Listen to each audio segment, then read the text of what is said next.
Mereka mempercayai Tuhan Dia besar. Mereka kata Dia ada atas di langit. Maka apabila mereka melihat masjid atau surau membuat sambutan Maulidur Rasul, mereka labelkan masjid itu dengan masjid ahli bid'ah, sesat. Mereka yang sesat, bukan kita ahli sunnah wal jamaah yang sesat.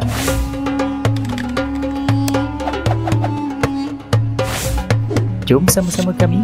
Caranya mudah, hanya klik join button. Terima kasih. وأفضل الصلاة وأتم التسليم على سيدنا ونبينا وحبيبنا وعظيمنا وقائدنا وقرة أعيننا سيدنا محمد وعلى آله وصحبه الطيبين الطاهرين. اللهم صل على محمد النبي وأزواجه أمهات المؤمنين وذريته وأهل بيته كما صليت على آل إبراهيم إنك حميد مجيد. الصلاة والسلام عليك سيدي يا رسول الله. الصلاة والسلام عليك سيدي يا حبيب الله. الصلاة والسلام عليك سيدي يا نبي الله. الصلاة والسلام عليك يا أحمد.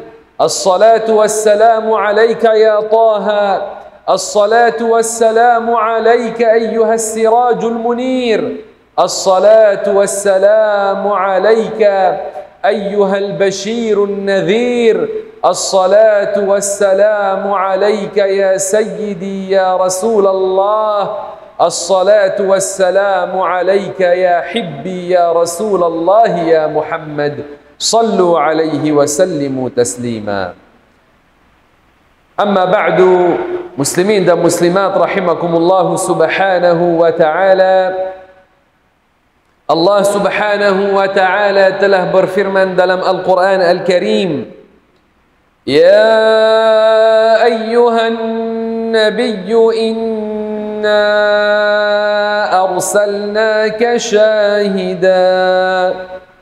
syahidan wa mubashiran wa nadhira wa da'iyan ila Allah bi'idhnihi wa sirajan munira. Sadaqallahul aliyyul azim. Rasulullah sallallahu alaihi wasallam yang Allah Ta'ala telah mengutuskannya, Allah Ta'ala telah menjadikannya syahidan, yakni sebagai saksi ke atas umatnya dan ke atas para anbiya yang mereka telah menyampaikan dakwah kepada umatnya. Dia saksi bahawasanya para anbiya telah menyampaikan dakwah dan dia saksi ke atas umatnya sudah dia menyampaikan kepada mereka dakwah. Syahidan wa mubashiran wa nadhira. Mubashira, dia telah membawa berita gembira bagi yang beriman. Dia yang beriman akan masuk ke dalam syurga, dia dapat nikmat yang kekal dan dia akan kekal selama-lamanya di dalam syurga, dia yang mati dalam iman. Syahidan wa mubashiran wa nadhira. Nadhira yakni Rasulullah sallallahu alaihi wasallam, dia membawa amaran kepada mereka yang berkufur, yang tidak terima agama Islam, membawa amaran bagi mereka bahawasanya orang yang kafir yang mati dalam kekufuran, dia akan masuk ke dalam api neraka, dia akan kekal di dalamnya selama-lamanya. Wa da'iyan ila Allah bi'idhnih, dia membuat dakwah kepada agama ini yang mulia, kepada agama Islam dengan izin Allah subhanahu wa ta'ala. Wa sirajan munira. Rasulullah sallallahu alaihi wasallam dengan petunjuk ajar yang dia telah menyebarkan, dia seperti pelita yang menerangi, yang memadamkan kegelapan. Maka Rasulullah sallallahu alaihi wasallam dengan petunjuk ajarnya, dia telah memadamkan sebahagian besar daripada kekufuran, daripada kejahilan sallallahu alaihi wasallam. Muslimin dan muslimat rahimakumullah subhanahu wa ta'ala, bukan hanya ini yang ada di dalam Al-Quran tentang Nabi Muhammad sallallahu alaihi wasallam. Bahkan ada di dalam Al-Quran Allah Ta'ala berfirman tentang Nabi-Nya Muhammad sallallahu alaihi wasallam, bil mu'minina raufur rahim. Dia sangat merahmati para mukminin. Dia suka kebaikan kepada para mukminin, suka kebaikan kepada orang-orang yang beriman. Dan Rasulullah sallallahu alaihi wasallam, dia yang Allah Ta'ala telah berfirman tentangnya. Allah Ta'ala telah berfirman tentangnya, wa innaka la'ala khuluqin azim. Yani sesungguhnya kamu wahai Muhammad mempunyai akhlak yang agung.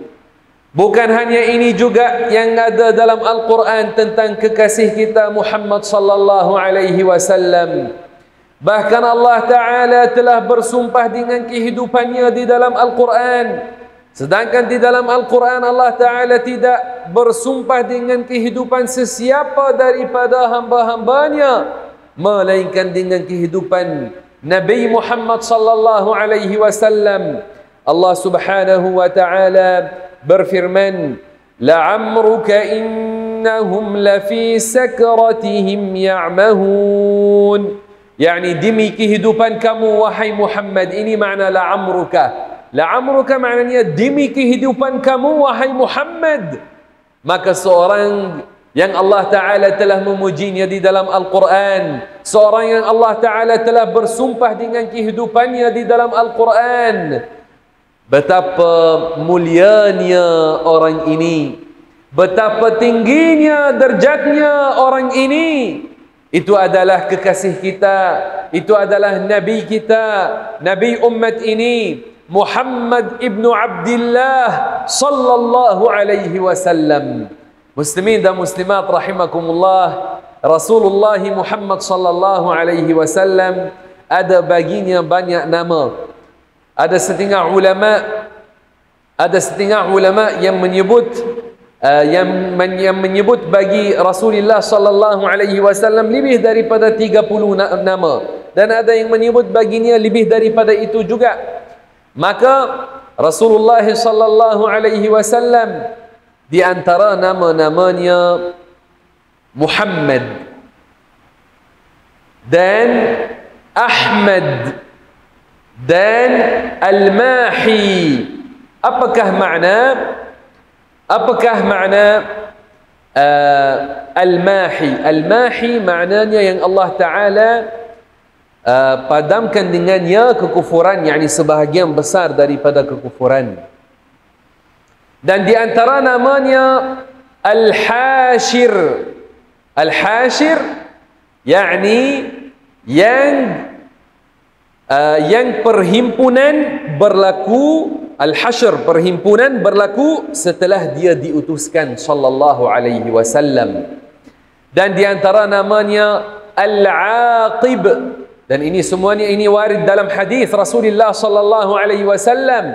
Al-Aqib maknanya yang tiada nabi setelahnya sallallahu alaihi wasallam. Dia adalah nabi dan rasul yang akhir sallallahu alaihi wasallam.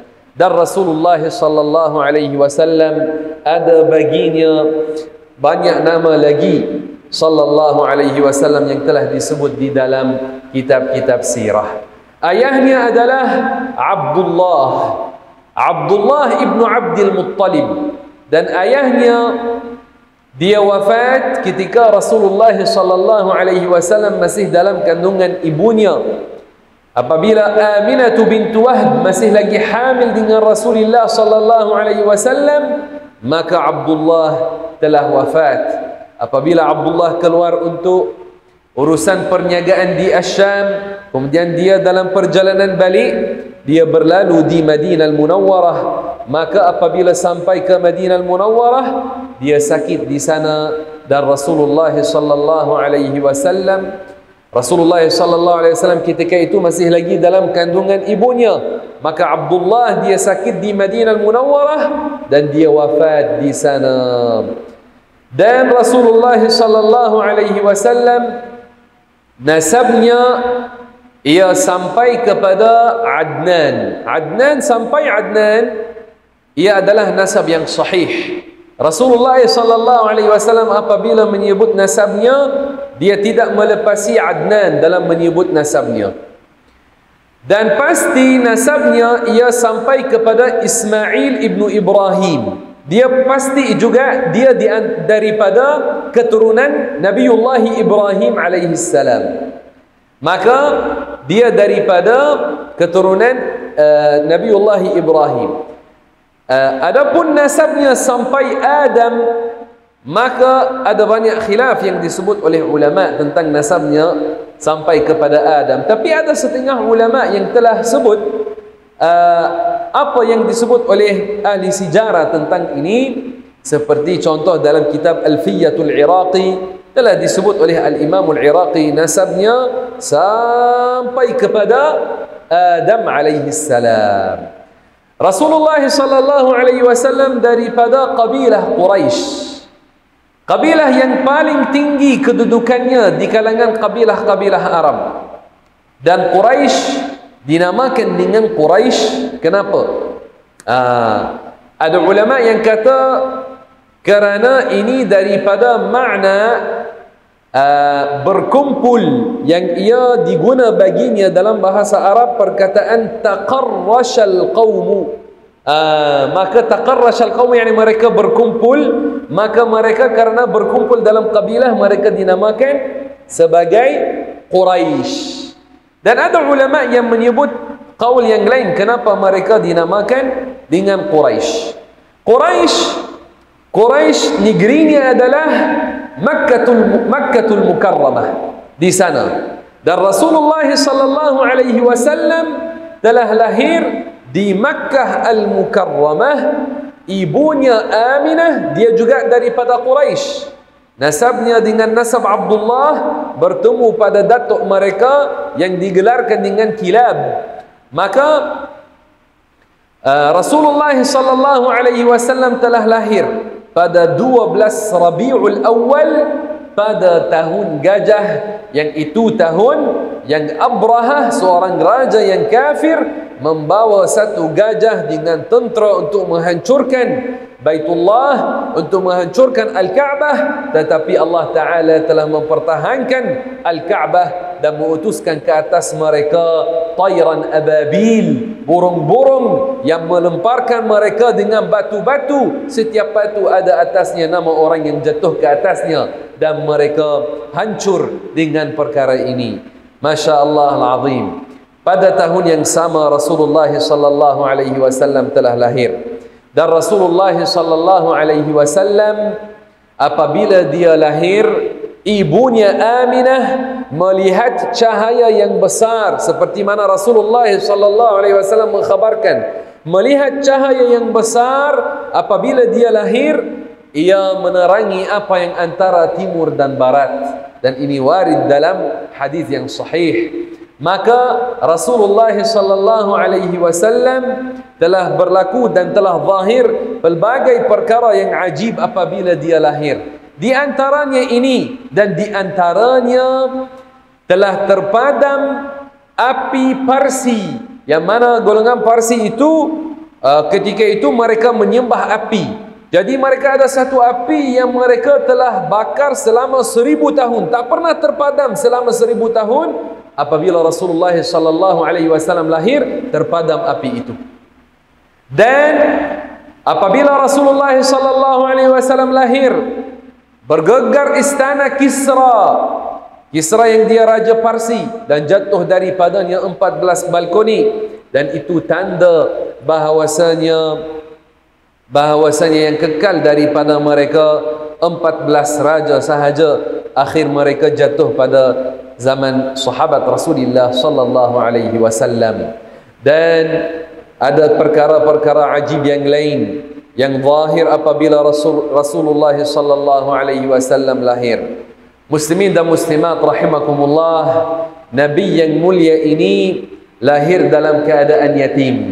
Tetapi orang ini yang lahir dalam keadaan yatim, Tengok bagaimana dengannya telah berubah keadaan di dalam dunia ini.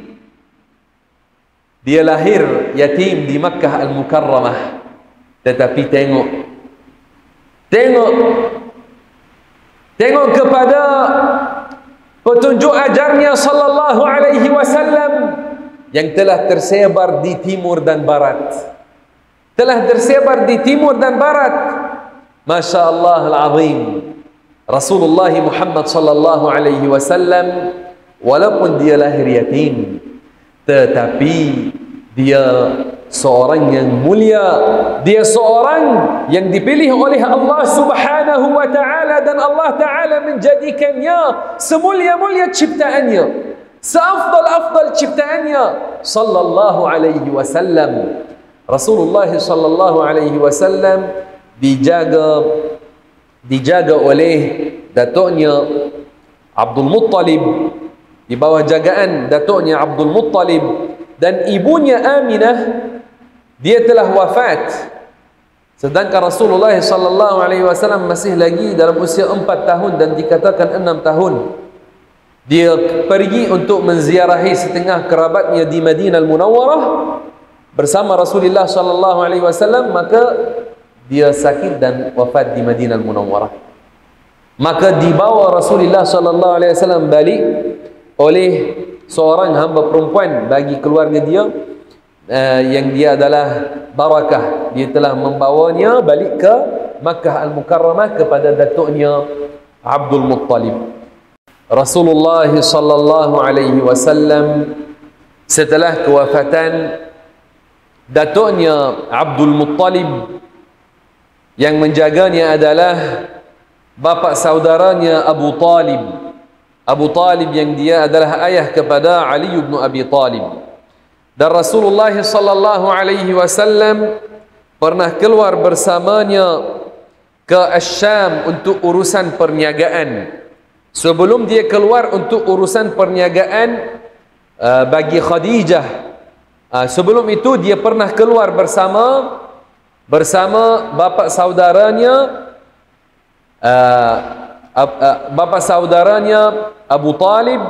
Dia keluar bersamanya ke Asyam, dan di sana ada seorang rahib namanya Bahira Ar-Rahib, yang dia telah melihat tanda-tanda ke atasnya. Dia melihat tanda-tanda dan dia telah mengkhabarkan kepada bapa saudaranya. Dia kata kepadanya, anak saudara kamu ini ada padanya tanda-tanda Nabi akhiruz zaman, Nabi akhir zaman.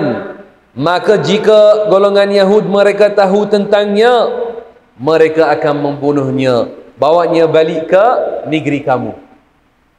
Maka Rasulullah sallallahu alaihi wasallam dia besar di Makkah dan dia terkenal dengan akhlak yang baik sallallahu alaihi wasallam. Dia terkenal dengan akhlak yang baik. Rasulullah sallallahu alaihi wasallam terkenal di kalangan Quraisy dengan as-sadiqul amin, yang jujur, yang beramanah. Apabila berlaku kebakaran dan hancur Al-Ka'bah dan Quraisy ingin untuk mahu membinanya semula, mereka telah membina dinding-dindingnya dan mereka sampai kepada Al-Hajarul Aswad. Maka apabila sampai kepada Al-Hajarul Aswad, maka mereka bergaduh di antara mereka, siapakah ketua kabilah yang akan meletakkan Al-Hajarul Aswad di tempatnya. Setiap kabilah mahu ketuanya untuk jadi orang yang meletakkan Al-Hajarul Aswad di tempatnya. Maka mereka bergaduh sampai akan berperang. Kemudian ada seorang tua di antara mereka, dia kata, kita tunggu seorang pertama yang masuk, kita menjadikan dia hakam di antara kita. Maka apabila Rasulullah sallallahu alaihi wasallam masuk, dia orang pertama yang masuk, maka mereka kata, ja'as sadiqul amin, sudah sampai orang yang jujur, yang beramanah. Maka Rasulullah sallallahu alaihi wasallam meletakkan satu rida dan dia sallallahu alaihi wasallam meletakkan al-hajarul aswad di tengahnya, dan dia suruh setiap ketua kabilah untuk pegang satu hujung bagi rida itu, dan mereka mengangkatnya sama-sama. Kemudian Rasulullah sallallahu alaihi wasallam dengan dua tangannya yang mulia, dia telah mengambilnya dan meletakkannya di tempatnya, dan semua mereka setuju. Dan ini sebelum turun wahyu ke atasnya sallallahu alaihi wasallam. Mereka golongan Quraisy tidak dapat satu perkara yang ia bercanggah dengan adab atau akhlak yang baik ke atas Rasulullah sallallahu alaihi wasallam. Dan Rasulullah sallallahu alaihi wasallam apabila berusia 25 tahun, dia telah berkahwin dengan As-Sayyidah Khadijah radhiyallahu anha, As-Sayyidatu Khadijah bintu Khuwailid. Dan dia pergi bersama orang yang Khadijah menggunakannya untuk membuat perniagaan baginya. Dia keluar bersamanya ke Asyam dan membuat urusan perniagaan. Dan apabila Khadijah dapat perniagaannya sangat berjaya dan dapat dia seorang yang sangat beramanah dan sangat baik, dia ingin untuk mahu berkahwin dengannya. Maka dia telah berkahwin dengan Nabi Muhammad sallallahu alaihi wasallam, dan dia adalah istrinya yang pertama. Dia adalah istrinya yang pertama radhiyallahu anha, dan semua anak-anak Rasulullah sallallahu alaihi wasallam daripadanya, melainkan Ibrahim daripada Maryah. Hanya Ibrahim daripada Maryah. Semua selain Ibrahim daripada As-Sayyidah Khadijah radhiyallahu anha. Dan Rasulullah sallallahu alaihi wasallam apabila dia berusia 40 tahun, turun ke atasnya wahyu. Turun ke atasnya wahyu sallallahu alaihi wasallam, maka Khadijah dia adalah seorang wanita yang pertama yang telah beriman dengan Rasulullah sallallahu alaihi wasallam. Dan Abu Bakar As-Siddiq adalah seorang lelaki pertama yang telah beriman dengan Rasulullah sallallahu alaihi wasallam. Dan Ali bin Abi Thalib dia adalah seorang kanak-kanak yang pertama yang beriman dengan Rasulullah sallallahu alaihi wasallam ketika itu. Dan Rasulullah sallallahu alaihi wasallam membuat dakwah, dibantu, disokong oleh Khadijah dan disokong oleh siapa yang masuk dalam Islam daripada para sahabat.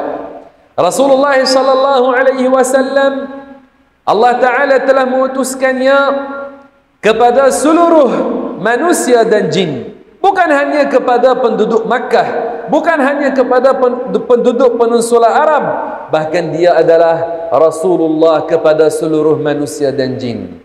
Tetapi tengok dalam keadaan mana dia telah mula dakwah. Dalam keadaan yang mana orang Arab ketika itu ramai daripada mereka menyembah berhala. Ramai daripada mereka menyembah berhala. Ada yang menyembah Al-Lat, ada yang menyembah Uzza, dan ada berhala-berhala bagi mereka. Dan Rasulullah sallallahu alaihi wasallam diutuskan setelah jahiliyah yang keadaan dalamnya sangat teruk, sampai ramai orang Arab kalau dapat anak perempuan mereka mengkebumikannya dalam keadaan hidup, tidak mahukannya, karena konon-kononnya mereka takut kalau besar nanti buat zina dan memburukkan nama keluarga mereka atau nama kabilah. Wal-'iyadzu billahi ta'ala. Wal-'iyadzu billahi ta'ala. Tengok kepada perbuatan yang jahat ini, dengan apa ia diberhentikan petunjuk ajar Muhammad sallallahu alaihi wasallam. Zina yang tersebar ketika itu, sampai satu wanita membuat zina dengan banyak lelaki, kemudian dia pilih mana lelaki yang dia mahukan, namakannya sebagai ayah kepada anaknya. Dengan apa perkara itu telah diberhentikan di Makkah Al-Mukarramah? Dengan apa? petunjuk ajar Muhammad sallallahu alaihi wasallam. Dalam jahiliyah, dalam keadaan yang wanita dizalimi, wanita dihina dan tidak diberi haknya, dan ia dilayan hanya sebagai hamba sahaya, walaupun dia seorang wanita yang merdeka, tidak diberi kepadanya haknya dan dizalimi dan dihina. Apabila Rasulullah sallallahu alaihi wasallam diutuskan mengajar apakah hak wanita ke atas lelaki, ke atas suaminya, dan dia telah mengajar keadilan, mengajar kebaikan, dan tengok kepada keadaan wanita dalam agama kita, bagaimana ia haknya dijaga dengan hukum syarak yang jelas, nasibnya daripada harta tinggalan dijaga dengan hukum syarak yang jelas.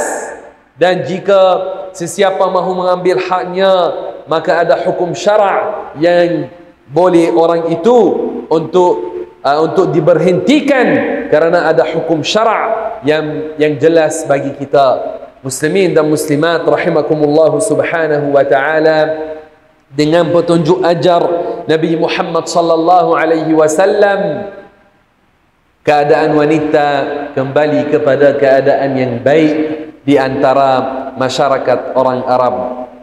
Tapi kita tidak tengok kepada setengah orang yang zaman sekarang, mereka juga ada setengah orang Arab, setengah, bukan semua, setengah yang kecil, yang mereka melampau pun dalam isu bagaimana melayan wanita, sampai kita melihat ada setengah yang kata haram bagi wanita untuk dia memandu kereta. Peliknya pada zaman sahabat dan Rasulullah, ada wanita yang menunggang kuda dan unta. Apatah lagi tentang kereta? Kalau unta dan kuda boleh, kenapa mereka nak mengharamkan untuk memandu kereta? Dan ada setengah pun yang melampau, yang mereka kata tidak boleh dia guna internet jika tidak ada sebelahnya seorang mahram bagi dia. Hasbunallah wa ni'mal wakil. Dan ada setengah pun yang kata wanita ini tidak boleh dia kerja sebagai cashier atau kerja seperti penjual di dalam kedai. Subhanallahil azim.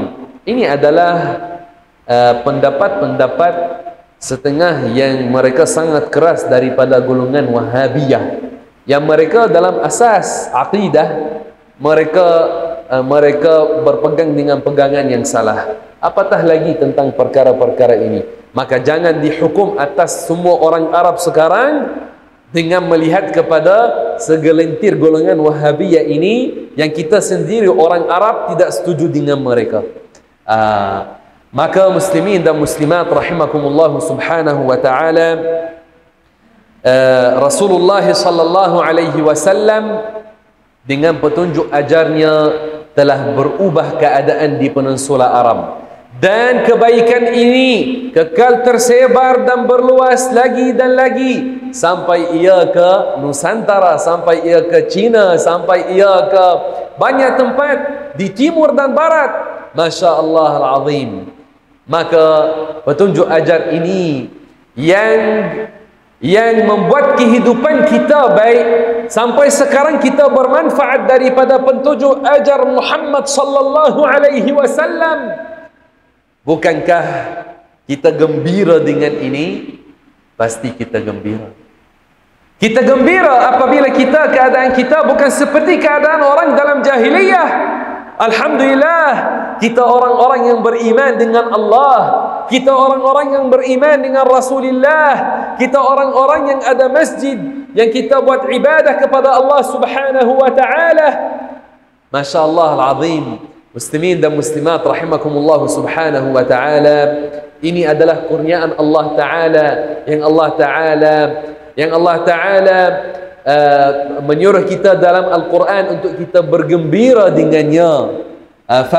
Fabidzalika falyafrahu, hendaklah mereka bergembira dengan itu. Maka kita berkumpul untuk kita bergembira dengan Nabi Muhammad sallallahu alaihi wasallam di Rabiul Awal.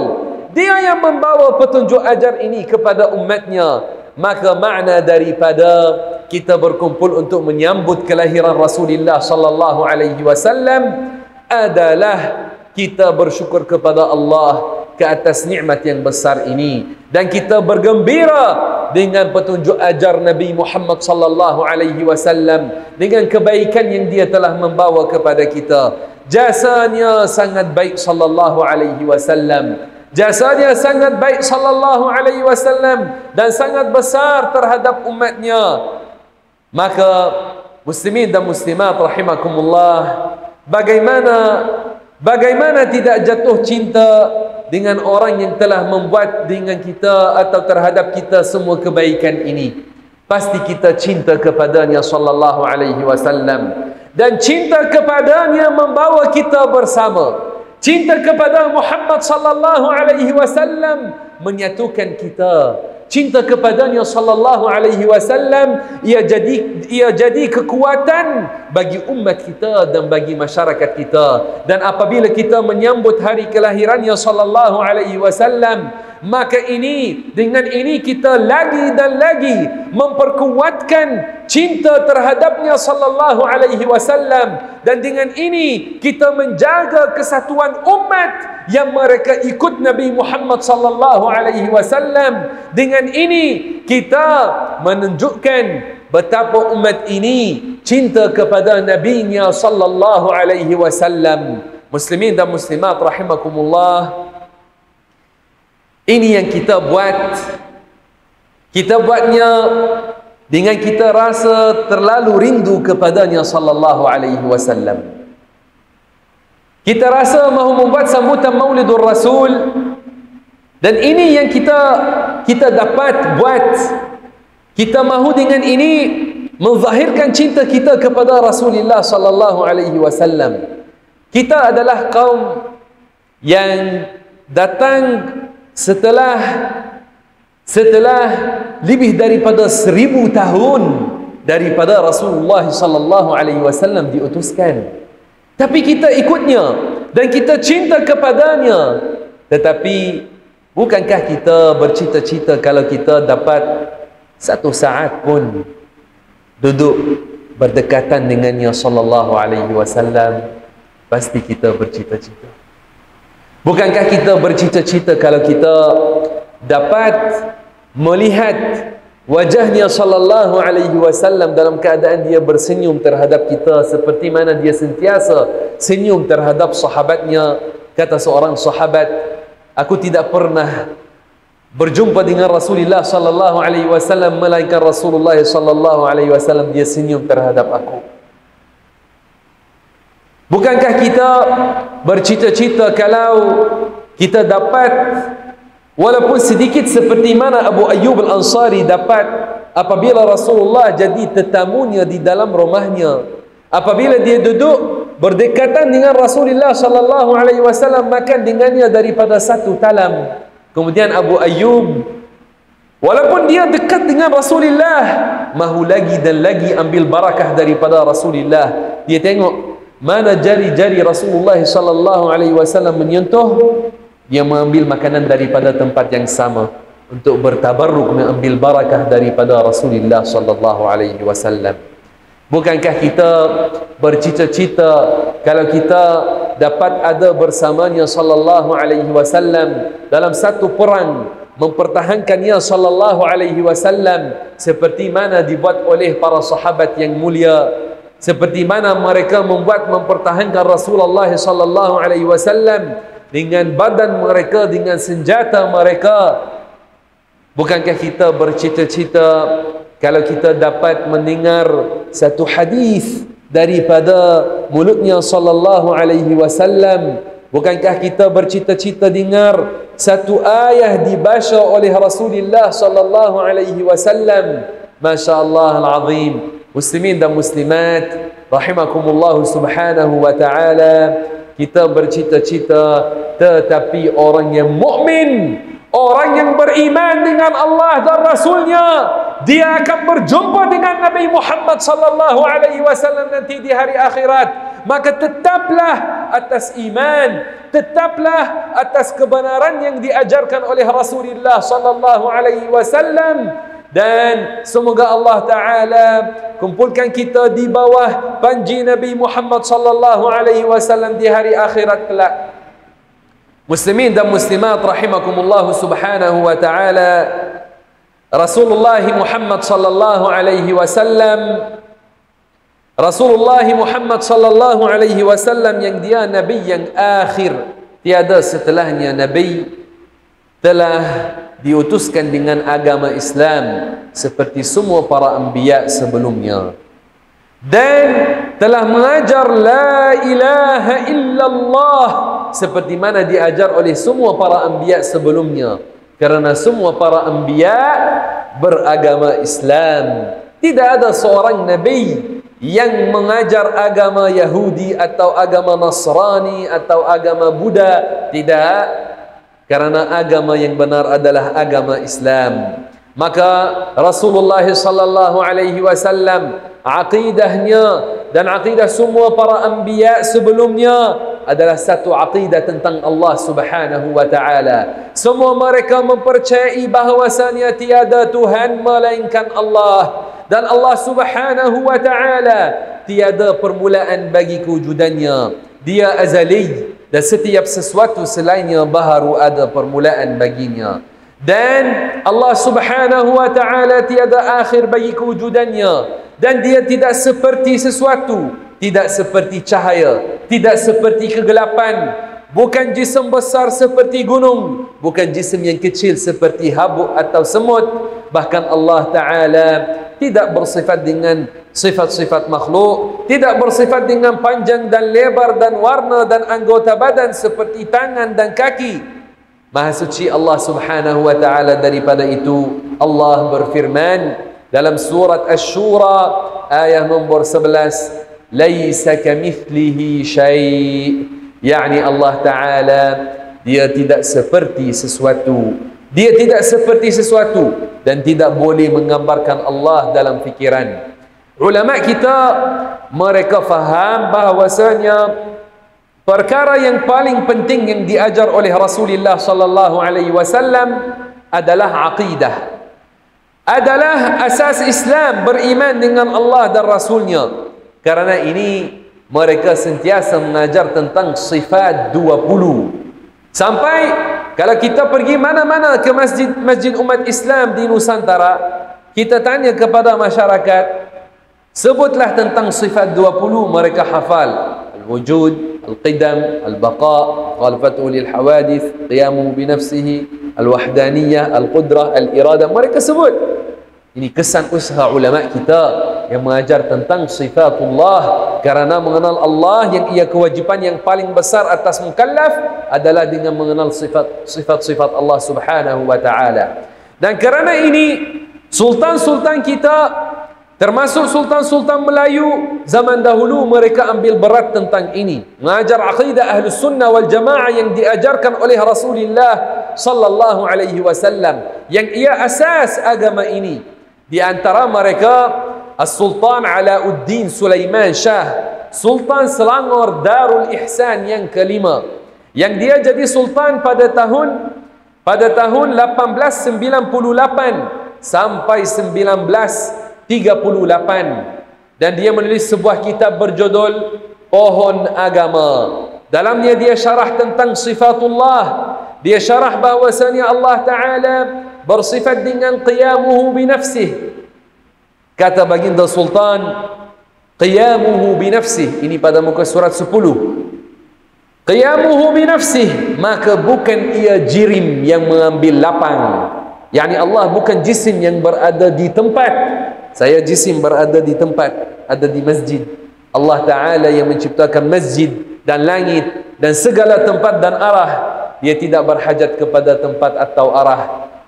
Kata baginda Sultan, maka tiada ia di atas sesuatu, tiada di bawah sesuatu, tiada di kanan sesuatu, tiada di kiri sesuatu, tiada di depan sesuatu, tiada di belakang sesuatu. Kerana semua arah adalah ciptaan Allah. Allah Ta'ala tidak berhajat kepada arah, dan dia ada sebelum kewujudan tempat dan arah. kata baginda Sultan, maka tiada bertempat dan tiada bermasa dan tiada bersifat zatnya dengan kecil atau besar atau panjang atau pendek atau warna putih atau kuning atau hijau atau barang sebagainya. Ini adalah aqidah Ahlus Sunnah wal Jamaah yang diajarkan oleh Sultan kita, yang diajarkan oleh para ulama kita, termasuk ulama Selangor yang masyhur seperti Syekhul Islam di Selangor pada zaman itu, yang dia adalah Tunku Mahmud Zuhdi bin Tunku Abdul Rahman Al-Fatani, alim besar. Dia belajar di Makkah zaman dahulu, zaman para ulama yang hebat di Makkah, ulama Ahlus Sunnah wal Jamaah, Asy'ariyah, Maturidiyah. Itu adalah Ahlus Sunnah wal Jamaah. Mereka ini Ahlus Sunnah wal Jamaah, Asy'ariyah dan Maturidiyah. Adapun setengah golongan yang muncul zaman sekarang dan mereka tidak setuju untuk kita buat sambutan Maulidur Rasul. Sebelum kita bahaskan dengan mereka tentang isu sambutan Maulidur Rasul, hendaklah diketahui bahawasanya golongan ini mereka tidak setuju tentang apa yang kita ajar apabila syarah tentang sifat 20. Kerana mereka tak setuju dengan kita dalam asas akidah Islam. Mereka mempercayai bahawasanya Tuhan jisim besar seperti berhala macam yang ada di Batu Kef. Mereka mempercayai macam itu. Mereka mempercayai Tuhan jisim besar, tapi mereka tak kata dia ada di Batu Kef, mereka kata dia ada atas di langit. Maka apakah akidah ini? Ini bukan akidah Islam. Ini bukan akidah Islam. Dengan lidah mereka kata la ilaha illallah, tapi kepercayaan mereka bercanggah dengan makna la ilaha illallah. Maka golongan ini golongan yang bahaya. Maka golongan ini yang sama, mereka datang, mereka tidak berhenti hanya mempercayai apa yang salah tentang Allah, dan mereka menyebarkan akidah yang batil tentang Allah Subhanahu wa taala. Bahkan mereka juga mahu memerangi kita kerana kita cinta kepada Rasulullah sallallahu alaihi wasallam dan menyambut hari kelahirannya. Maka apabila mereka melihat masjid atau surau membuat sambutan Maulidur Rasul, mereka labelkan masjid itu dengan masjid ahli bid'ah, sesat. Bagi mereka sesat. Mereka yang sesat, bukan kita Ahli Sunnah wal Jamaah yang sesat, bukan para ulama kita yang mulia sesat. Amalan ini, amalan sambutan Maulidur Rasul, disokong dengan dalil-dalil dan disokong dengan fatwa-fatwa para ulama yang besar. Maksimum apa yang mereka kata apa? Kemuncak apa yang mereka kata apa? Mereka kata, adakah Rasulullah buat sambutan Maulidur Rasul? Jika Rasulullah tidak buat, kamu tidak boleh buat. Orang awam mungkin yang kurang ilmunya, dia mungkin rasa takut apabila dengar ini.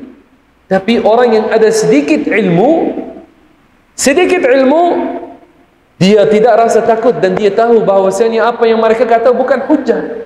Kerana tidak ada kaedah dalam agama, jika Rasulullah tidak ada satu kaedah dalam agama, jika Rasulullah tidak membuat satu perkara, maka hanya tidak membuatnya, ini maknanya ia haram dan tidak boleh dibuat. Tak ada kaedah macam itu dalam agama. Tidak ada. Dalam masjid Rasulullah sallallahu alaihi wasallam, adakah ada mushaf-mushaf seperti mushaf-mushaf yang kita ada dalam masjid kita di belakang sana? Adakah ada mushaf yang macam itu disusun mushaf-mushaf di sini? Tidak ada. Pada zaman kehidupan Rasulullah sallallahu alaihi wasallam, Al-Quran belum dikumpulkan semuanya ditulis dalam satu mushaf. Bahkan dihafal dalam hati-hati para sahabat dan ditulis sebahagiannya di sini, sebahagiannya di sana. Bila ia dikumpulkan pada zaman khilafah Abu Bakar As-Siddiq radhiyallahu anhu, adakah Rasulullah suruh untuk buat ini? Tidak. Adakah para sahabat, adakah Rasulullah sendiri telah buat? Tidak. Jadi ini perkara Rasulullah tidak buat dan dia tidak suruh untuk dibuat. Macam Maulidur Rasul, Rasulullah tidak buat sambutan Maulidur Rasul dan dia tidak suruh untuk dibuat. Jadi adakah sekarang maknanya mushaf-mushaf ini yang ada di belakang kita tak boleh guna lagi kerana Rasulullah tidak guna mushaf seperti mushaf ini? Bukan. Hanya orang sesat yang kata tak boleh. Kenapa? Abu Bakar Siddiq radhiyallahu anhu dia sendiri yang suruh untuk dibuat ini, dan dia bermasyawarah dengan para sahabat dan mereka setuju. Okey, ini satu. Yang kedua, Sayyidina Umar bin Khattab radhiyallahu anhu, dia masuk pada malam-malam Ramadan, dapat para mukminin mereka membuat solat tarawih bukan dalam satu jamaah belakang seorang imam. Kerana dalam zaman Rasulullah tidak dibuat secara itu, dalam zaman Abu Bakar tidak dibuat seperti itu. Maka Umar bin Khattab melihat, dia minta mereka semua buat satu jamaah sahaja di belakang satu imam, Ubay ibn Ka'ab. Ini dalam Sahih Bukhari. Umar bin Khattab masuk malam yang seterusnya, dia kata, ni'matil bid'atu hadhi, alakah baiknya bid'ah ini. Dia namakannya apa? Bid'ah, yakni perkara baru. Rasulullah tidak buatnya, tidak suruh pun untuk dibuat, tapi Umar bin Khattab yang buat, dan dia memperakui, dia kata ini adalah bid'ah. Memang bid'ah, Rasulullah tidak buat, tapi dia kata ni'mat, yakni alakah baiknya. Adakah golongan ini mereka nak guna juga kaedah mereka ini yang sama, dan mereka akan melarang kita buat salat tarawih secara berjamaah? Atau apakah mereka kata, atau mereka mengubah kaedah di sini? Apakah mereka kata tentang azan yang kedua yang ditambah oleh Uthman ibn Affan untuk salat Jumaat? Hari ini berapa azan dibuat di masjid untuk Jumaat? Dalam buat 2 azan. 2 azan. Masjid kita buat 2 azan. Tapi Rasulullah tidak suruh untuk buat 2 azan. Dalam zaman kehidupan Rasulullah, 1 azan sahaja. Pada zaman khilafah Abu Bakar, 1 azan. Zaman khilafah Umar, 1 azan. Uthman yang menambahkan azan yang kedua. Mana yang kedua itu? Yang ditambahkan apabila masuk waktu. Sebelum ada azan apabila imam duduk atas mimbar sahaja. Ditambah apabila masuk waktu. Kerana Uthman dapat setengah orang sampai lambat. Tidak ada seorang pun daripada sahabat yang kata, wahai Uthman, kamu sesat kerana membuat sesuatu Rasulullah tidak membuat dan tidak suruh untuk dibuat. Maka sudah dengan ini kita menjelaskan bahawasanya apa yang mereka guna untuk menakutkan orang awam, untuk menakutkan orang beriman supaya mereka tak datang menyertai majlis sambutan Maulidur Rasul, jatuh apa yang mereka dakwakan ia adalah kaedah. Maka kalau orang kata, maka kamu guna kaedah apa untuk kata boleh membuat sambutan Maulidur Rasul? Jawapan adalah kita guna hadis Rasulullah sallallahu alaihi wasallam yang ia, man sanna fil Islam sunnatan hasanah kana lahu ajruha. Yani sesiapa yang mula satu bid'ah yang baik dalam Islam, kerana bid'ah ada baik ada buruk. Siapa yang mula bid'ah yang baik dalam Islam, dia dapat pahalanya. Riwayat oleh Muslim. Maka hadis ini jelas bahawasanya boleh membuat bid'ah hasanah. Dan bukti bahawasanya hadis ini maknanya seperti mana kita katakan semua contoh yang saya telah sebut tentang Abu Bakar dan Umar dan Uthman, dan ada banyak contoh selainnya juga. Dan Imam Syafi'i sendiri menurut hadis ini dia kata bid'ah terbahagi kepada 2. Bid'atu huda wa bid'atu dalalah. Bid'ah yang baik dan bid'ah yang buruk. Diriwayatkan oleh Al-Imam Al-Baihaqi dalam kitabnya Manaqibus Syafi'i. Maka menurut kaedah ini kita kata walaupun Rasulullah tidak buat sambutan Maulidur Rasul, walaupun dia tidak suruh untuk dibuat, tapi ia masuk di bawah kaedah yang baik, seperti solat jamaah untuk tarawih, seperti menambahkan azan yang kedua untuk solat Jumaat. Maka ini juga adalah amalan yang baik dan difatwakan oleh ulama hadis yang besar. Kerana golongan ini yang melarang, mereka sentiasa kata kita ahli sunnah ini, mereka kata dengan lidah kita ini, mereka buat apa program sunnah, dan mereka kata kita ini pakar hadis, dan mereka suka untuk hukum atas hadis-hadis. Mereka kata ini hadis sahih, ini hadis dhaif, sedangkan mereka tak ada kepakaran itu untuk nak buat ini. Kerana ini kerja orang hafiz dalam ilmu hadis. Maka tengok siapa daripada ulama hadis yang besar yang mereka kata boleh membuat sambutan Maulidur Rasul. Seperti siapa? Al-Hafidh Ibn Hajar Al-Asqalani, Al-Hafidh As-Sakhawi, Al-Hafidh As-Suyuti, Al-Hafidh Ibn Dihyah, Al-Hafidh Al-Iraqi, dan daripada ulama Melayu Al-Syeikh Dawud bin Abdullah Al-Fatani. Ulama Melayu yang paling masyhur, di antara ulama Melayu yang paling masyhur pada zaman itu sampai sekarang. Biasanya apabila dibahaskan tentang ulama Melayu, di antara nama yang paling utama disebut dalam sejarah Syekh Dawud bin Abdullah Al-Fatani. Maka muslimin dan muslimat rahimakumullah, ramai lagi ulama kita di Nusantara yang ahli sunnah wal jamaah, semua mereka fatwakan dan setuju dan beramal dengan sambutan Maulidur Rasul. Dan alhamdulillah kita di Malaysia, alhamdulillah majoriti di sini adalah ahli sunnah wal jamaah. Hatta kerajaan membuat sambutan Maulidur Rasul dan membuat perarakan Maulidur Rasul di Putrajaya, dan ini adalah amalan daripada zaman dahulu dan bersambung sampai sekarang. Muslimin dan muslimat rahimakumullah, tetap dengan membuat sambutan Maulidur Rasul, harap dengan amalan yang baik ini kita dapat syafaah daripada Rasulullah sallallahu alaihi wasallam. Harap kita dapat melihat Rasulullah sallallahu alaihi wasallam di dalam mimpi. Dan yang mahu melihat Rasulullah sallallahu alaihi wasallam dalam mimpinya, hendaklah dia memperbanyakkan salat dan salam ke atasnya. Jika melihatnya dalam rupa parasnya yang asli, kata para ulama, ini berita gembira bahwasanya orang ini akan masuk dalam syurga. Karena Rasulullah sallallahu alaihi wasallam bersabda dalam hadis yang sahih, "Man ra'ani fil manami fasayarani fil yaqadhah." Yani sesiapa yang melihatku dalam mimpinya, maka pasti dia akan melihat aku dalam keadaan jaga. Masya Allah al-azim. Yani orang ini, kata ulama, maknanya dia akan mati dalam iman, dia akan masuk dalam syurga. Maka hendaklah kita memperbanyakkan salat dan salam ke atas Nabi kita Muhammad sallallahu alaihi wasallam. Dan untuk kita dapat barakah membuat salawat ke atas Rasulullah sallallahu alaihi wasallam, kita mahu baca sedikit daripada qasidah Al-Burdah bagi Al-Imam Al-Busiri, yang mana qasidah ini ada kisahnya. Imam Al-Busiri tengok kepada barakah membuat salawat ke atas Rasulullah sallallahu alaihi wasallam dan memujinya. Imam Al-Busiri berlaku kepadanya penyakit stroke.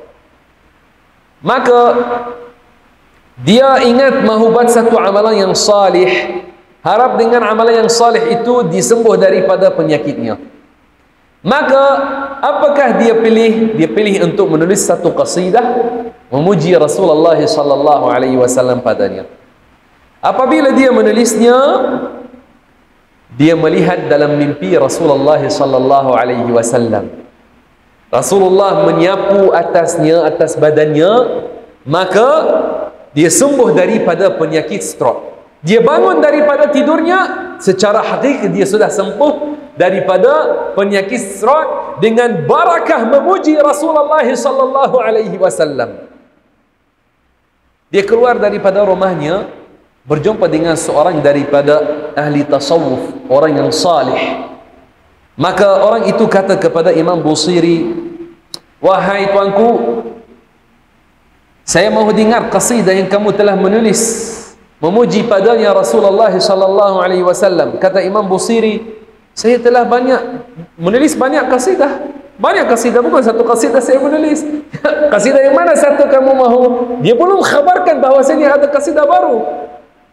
Maka kata orang itu yang salih, dia kata, "Saya mahu dengar qasidah yang awalnya, amin tadhakkuri jiranin bidhi salami." Terkejut Imam Busiri, dia kata, "Bagaimana kamu tahu tentangnya?" Dia kata, "Demi Allah, saya melihat dalam mimpi Rasulullah sallallahu alaihi wasallam, dan saya melihat qasidah kamu ini dibaca di depan Rasulullah sallallahu alaihi wasallam." Maka Imam Busiri bertambah kegembiraannya. Kata orang salih, "Saya mahu salinan daripada qasidah." Dia mengambilnya dan dia membawanya kepada sultan pada zaman itu. dan sudah tersebar khabar tentang qasidah ini dan barakahnya, maka sultan dan keluarganya setiap kali ada kesusahan mereka berkumpul membaca qasidah itu untuk dapat barakah.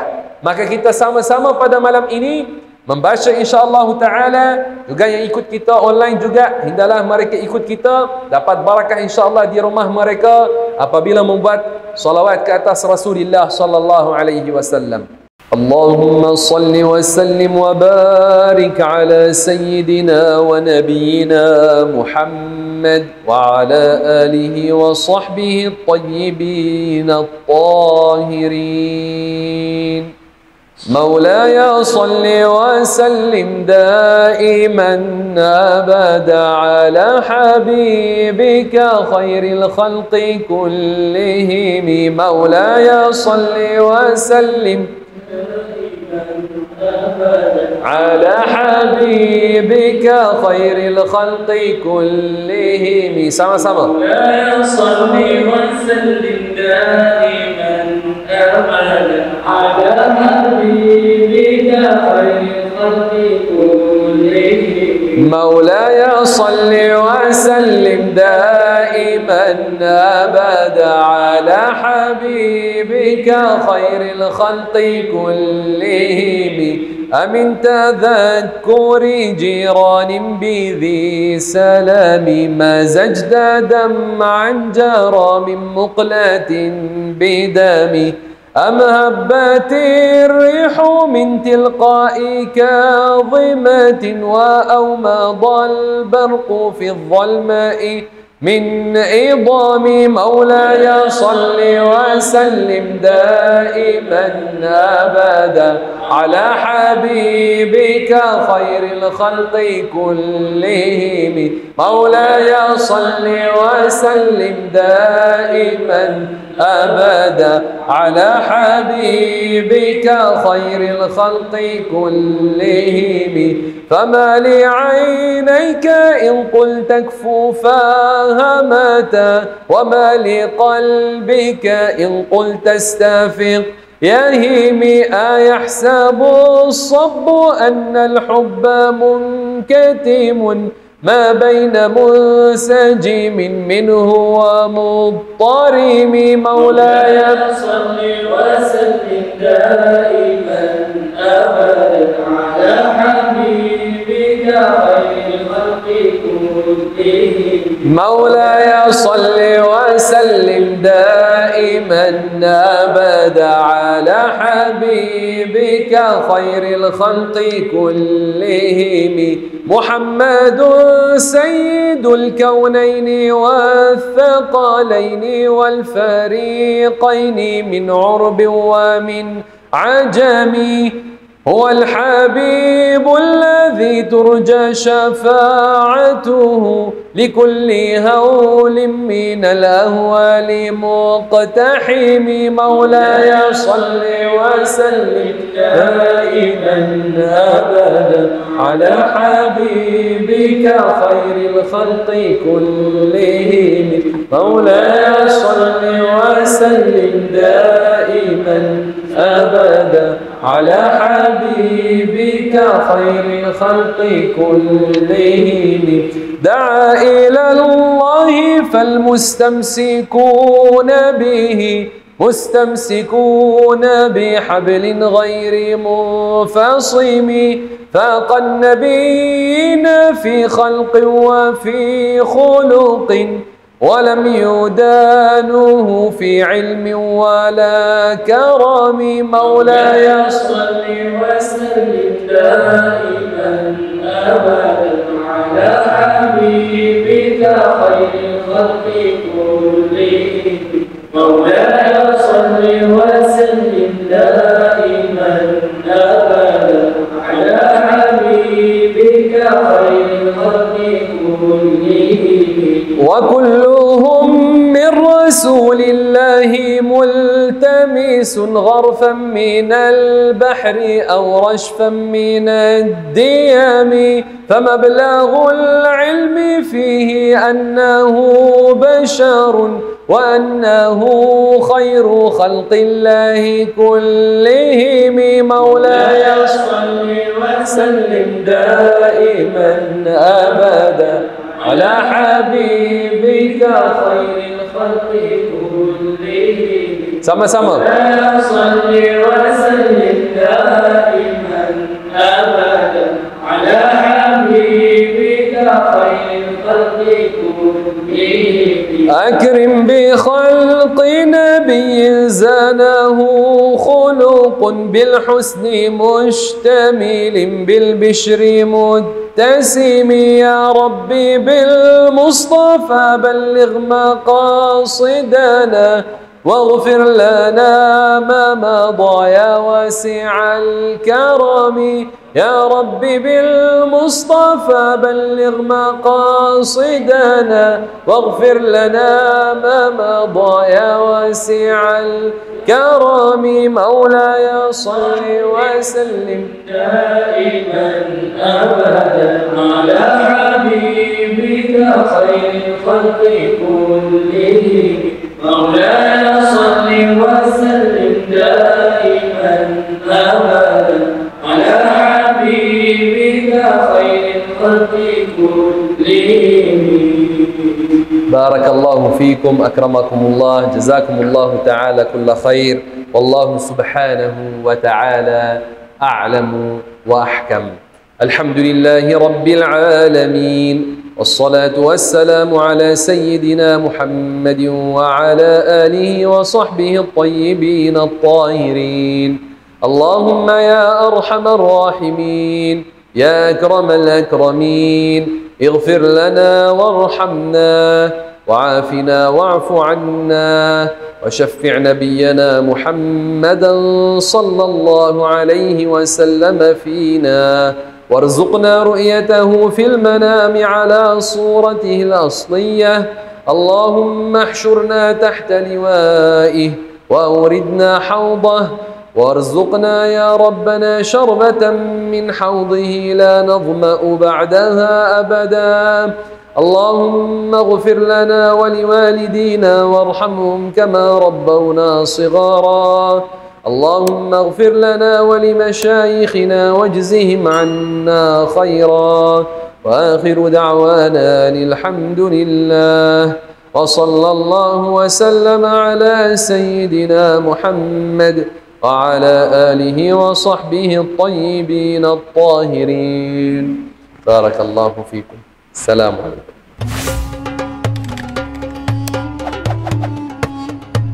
Dah berbuih mulut orang cakap kita ni negara Malaysia, kita ni majoriti orang Melayu beragama Islam.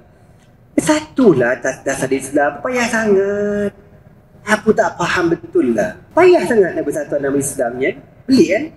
Padahal Quran semua sama belaka.